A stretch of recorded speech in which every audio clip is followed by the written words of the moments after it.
Bonjour, voilà un système pour pouvoir recadrer des images et les adapter aux contraintes d'Instagram, ce qui permettra de ne pas avoir la désagréable surprise de trouver son image tronquée.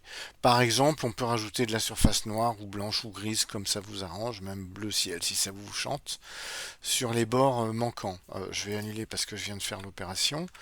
Vous partez d'une image qui est en portrait ou en paysage, mais qui n'est pas carrée.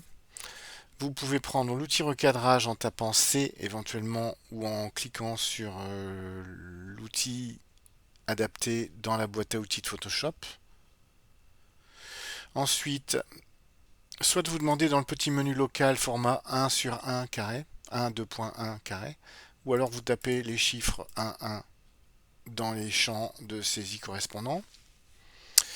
Dès que vous avez fait ça, vous aurez la prévisualisation du carré qui apparaît mais qui se concentre par défaut sur la zone visible. Donc là, ça m'aurait enlevé mon image.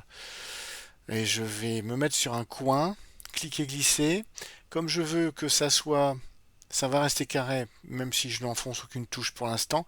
Mais je veux néanmoins que ça se crée à partir du centre. Et la règle sur Photoshop et les programmes en général dans la suite Adobe, la règle en général, c'est de maintenir la touche Alt pour que la création d'un objet ou même d'un recadrage se fasse en conservant le centre, en gardant le centre. Alors que tout à l'heure, c'était par un coin. Il y avait un coin qui bougeait pas. Là, c'est le centre qui bouge pas. Et il y a un magnétisme qui fait que ça colle sur les bords. Le magnétisme venant du menu affichage, il faut que magnétisme soit coché, bien sûr. Et en sous-option, en quelque sorte, cocher magnétisme, mais il faut que les limites du document soient inscrites aussi. Comme ça, il va, entre guillemets, coller sur les limites du document. Une fois que c'est fait, soit vous cliquez sur ce petit symbole de coche, soit vous cliquez sur, je crois, n'importe quel outil, ça marcherait. Soit vous tapez entrée. Bon, j'essaye avec n'importe quel outil. Oui, ben ça marche. J'aurais dit, vous pouvez cliquer sur le même outil, mais bon. En général, je tape entrée.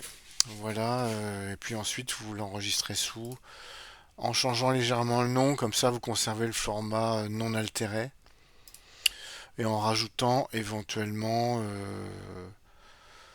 vous pourriez rajouter à la fin euh, cadrage carré pour Instagram.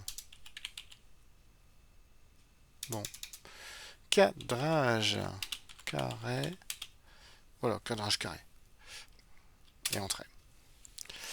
Bien sûr, si c'est un JPEG, conservez la qualité maximum malgré tout. Vous pouvez ou non demander de base optimisée ou de base standard. C'est peut-être légèrement supérieur comme qualité en demandant de base standard, mais légèrement plus lourd aussi. Voilà, bon courage à vous. À bientôt.